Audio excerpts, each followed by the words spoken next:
মসজিদ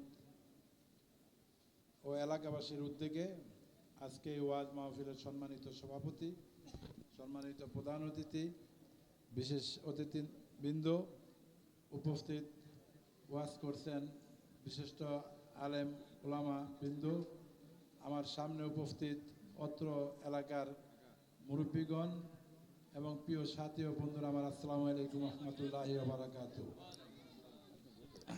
ওয়াজ সেজন্য আজকে আর বক্তব্য দেওয়ার মতো কিছু নেই। আপনাদের কাছে শুধু একটি আবদার করব, একটি আবেদন করব। আমি তো আপনাদের এই এলাকার সন্তান এবং এই ওয়ার্ডেরই আপনার সন্তান। আজকে আপনাদের কাছে দোয়া চাওয়ার জন্য আমাদের বাংলাদেশ জাতীয়তাবাদী দলের মনোনীত প্রার্থী মুফতি মনির হোসেন কাশিমি সাহেব আপনাদের কাছে দোয়া চাবেন। ইনশাল্লাহ আপনাদের এই এলাকার সমস্যাগুলো আমি সব জানি।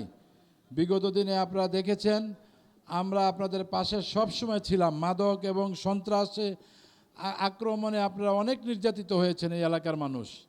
তো ইনশাল্লাহ আগামী দিনে আমাদের দলের ভারপ্রাপ্ত চেয়ারম্যান, আমাদের নেত্রী, আমাদের মা, যাকে আপনার মনোনীত করে আমাদের মাঝে পাঠিয়েছেন, আমাদের এখন দায়িত্ব আমরা সবাই মিলে আগামী 12 তারিখে ওনাকে খেজুর গাছ মার্কায় ভোট দিয়ে আপনি নির্বাচিত করব।